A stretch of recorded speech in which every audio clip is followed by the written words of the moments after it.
हो, बॅलन्सिंग करू माझं स्वप्न होतं ते. ती अप्रतिम अशी मित्रांनो मूर्ती होती. दिवाळीचा विषय आहे. कारण मी इथं परळ वर्कशॉप मध्ये प्रबळ बनवायचो. प्रबळ बनवतो. प्रत्येक मूर्तीकाराचं माझ्या मते दादा स्वप्न असतं की त्याची एकदा तरी मूर्ती ह्या परळ कार्यशाळेतून बाहेर यावी. हो. नमस्कार मित्रांनो, पुन्हा एकदा तुमचं स्वागत आहे तुमच्या आवडत्या कट्ट्यावर म्हणजेच 360 कट्टा.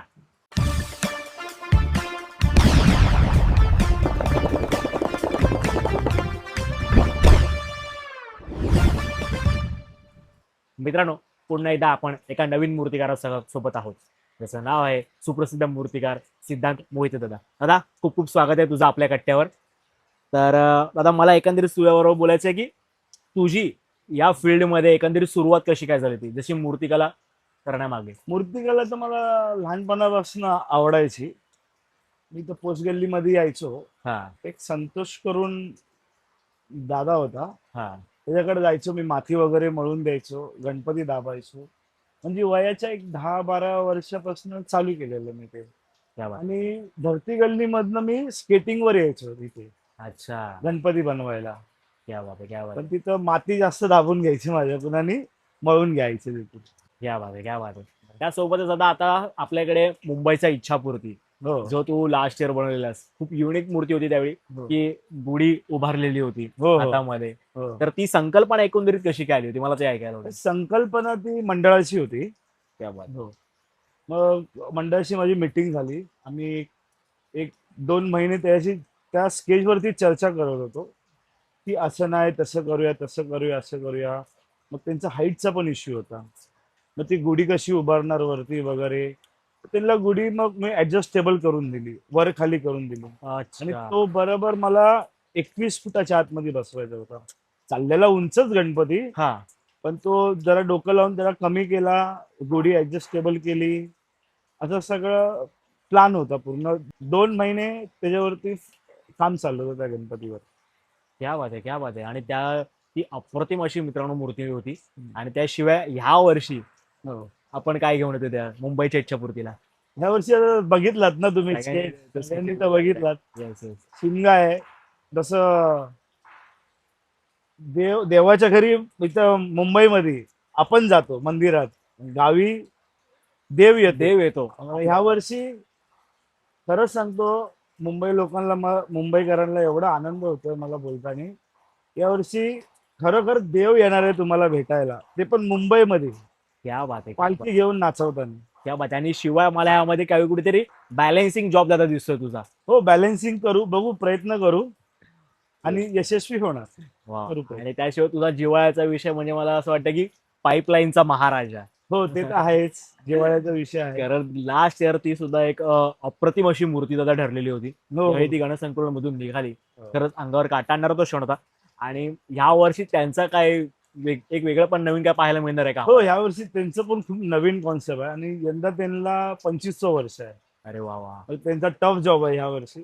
टफ आहे, पण ते करू आपण. ते काय एवढा विषय नाही, या वा. त्यांना करून देऊ यावर्षी. दादा एकंदरीत मग ह्या वर्षी आपल्याकडे साधारण किती मूर्ती आहेत. साधारणतः आपल्याकडे 25 मूर्ती आहेत वा. आणि ते द्यायचेत आपल्याला टाइम टू टाइम डिलिव्हरी द्यायची. आणि डिलिव्हरी कसं माझं टाइम टू टाइम असतं सगळं. अजिबात आहे. इथं गेल्या वर्षी मंडळांना माहिती आहे, तुम्ही मंडळांना विचारू शकता. वा वा वा. त्याशिवाय दादा की लास्ट इयर तू गणसंकुलन मध्ये होतास. हो, मी इथं परळ वर्कशॉप मध्ये प्रबळ बनवायचो. प्रबळ बनवतो. बरोबर. मग ते प्रबळ बनवता बनवता म्हणजे आयडिया पण मी घेत होतो की मला पण एक दिवस मी माझा कारखाना खोलावा, माझं स्वप्न होतं ते. आणि ते मी केलं पूर्ण माझं स्वप्न. क्या वाट आहे. हो. मग आज पुन्हा कसं वाटतंय ज्यावेळी गणसंकुलन ते आता पुन्हा परळ वर्कशॉप मधून तुझ्या ह्या वर्षी आता एकंदरीत आपल्या मूर्त्या निघणार आहेत, काय आनंद आहे. एकदम मला प्रचंड खूप छान वाटतंय. तुम्हाला काय बोलतो, तुम्हाला सांगता येणार नाही. हा. कारण की हे परळ वर्कशॉप म्हणजे गणपतीचं हब म्हणतात ना, हे ते आहे. कारण प्रत्येक मूर्तिकाराचं माझ्या मध्ये दादा स्वप्न असतं की त्याची एकदा तरी मूर्ती ह्या परळ कार्यशाळेतून बाहेर यावी. हो हो, प्रत्येक कारण मूर्तिकारांचं इथे जो माहोल बनतो तो काही औरच असतो असं म्हणेन. हो, ते तर झालंच. आपलं घनसंकुल मध्ये पण असतो, तसंच आहे माहोल. इथे पण आहे, पण इकडचा ऑराच वेगळा आहे. खरंच बरोबर. वा वा. तर दादा मला असं विचारायला आवडेल की एकंदरीत तू आता इतक्या मंडळांसोबत कनेक्टेड आहेस, तर त्यांच्यासोबत एखादा एक असा अविस्मरणीय क्षण आहे का तुझ्या डोक्यामध्ये?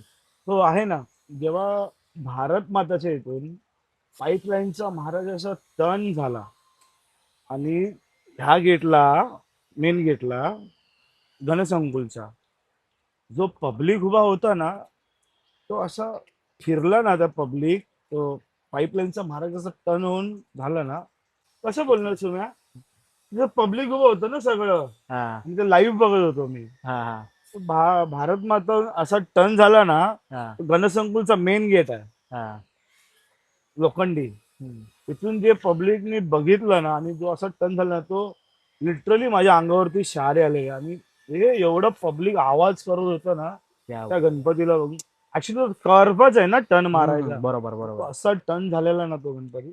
तुम्ही शोधा तो व्हिडिओ, तुम्हाला भेटेल तो नक्कीच नक्की भेटेल. नक्की नक्की नक्की क्या बात आहे. तर दादा एक असं आहे की ना, प्रत्येक आता भाविकांच्या मनामध्ये एक प्रश्न असतो की एक साधारण 18 ते 20 फुटाची मूर्ती बनायला साधारण किती दिवस, किती काळ लागतो? म्हणजे असं ते कसं मॅन पॉवर डिपेंड असतं. बरोबर. बिकॉज तुमची मॅन पॉवर आहे ना तेवढी, हम्म. त्या मॅन पॉवरच्या हिशोबाने तो गणपती एक 7 ते 8 दिवसामध्ये तयार होतो पूर्ण.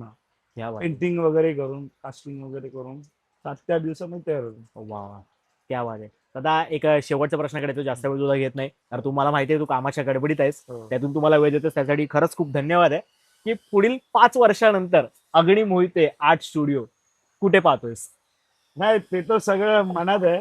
ते मनात राहिलेलं बरं आहे. उगाच बोलून फायदा नाही आहे. आपण नेऊ वरती एकदम. Yes. प्रयत्न चालू आहे. होणार होणार ना, 100% होणार. स्वामी आहेत पाठीशी आपल्या, काय काळजी नाही करायचं अजिबात. वा वा. तर दादा पुढील वाटचालीसाठी तुला खूप खूप शुभेच्छा. हो. ज्यावेळी तुझ्या मूर्त्या पुन्हा बनतील, पूर्ण एकदम व्यवस्थित तयार होतील, तेव्हा सुद्धा मी तुझी पुन्हा एकदा भेट घेईन. नक्कीच नक्कीच. येस. तर मित्रांनो, व्हिडिओ आवडला असेल तर नक्की लाईक करा, शेअर करा आणि सबस्क्राईब करा आपल्या 360 कट्ट्याला. पुन्हा एकदा आपण भेटूया एका नवीन मूर्तिकाराचा. धन्यवाद.